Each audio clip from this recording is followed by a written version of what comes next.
How you doing? I'm Holmes with the band FOMO Deep. First show was in January 2009. Started in 2007. Took 2 years to get to the stage, and I've been blessed to have some cats that have been here ever since that 2009. Had a couple of changeovers, of course, because this is not for everybody. Playing music or anything that's outside of one's family is hard for a lot of folks, so not everybody can do it. But I've been blessed, and it's a lot of fun. We play a pretty diverse mixture of jazz, funk, groove, and world music. We play stuff from Vila Kute to Average White Band to our own originals, which is a combination of that.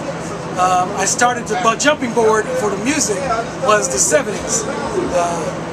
Mid-late 70s, the jazz funk era, when it started rolling like crazy.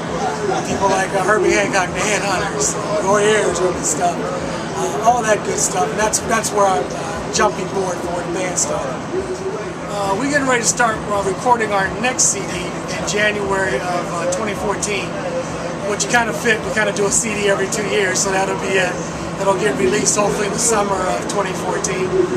And trying to keep going where we were going, experiment with African and Puerto Rican grooves, and Cuban grooves, mixing them together with some neo-soul jazz, some house, acid jazz kind of stuff that's open. There's lots of space for the sax and pianos to do what they do with the grooving bass line. I'm not really into songs with bass leads, but you might see that on some point. Fusion, of course. We're not really into smooth jazz a whole lot, but we do touch it a little bit, of course. Where do you think the future of jazz is going? Where everybody wanted to go. Where you like to see it go? I like it to go wherever it's going to go. It's if I had thought that when I first started listening to jazz, I was young. I was late 60s, and I was a kid, so I was digging Weather Report, Return to Forever, which was more rock oriented. And then the Headhunters came out with, Herbie Hancock and the Headhunters came out, Watermelon Man and Command, which we played today. Right.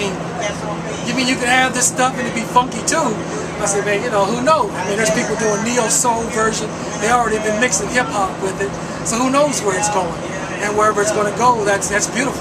It'll come back. It always comes back to some of the earlier stuff, whether it be swing or ragtime. Some people find a way to mix ragtime and neo-soul. Who knows? So you think young people today are still embracing the roots of it, or is it something is it a hard sell? What do you think? No, I think as opposed to when you were coming through? Oh yeah, some of them are. People wasn't listening to jazz a whole lot even when I was a kid.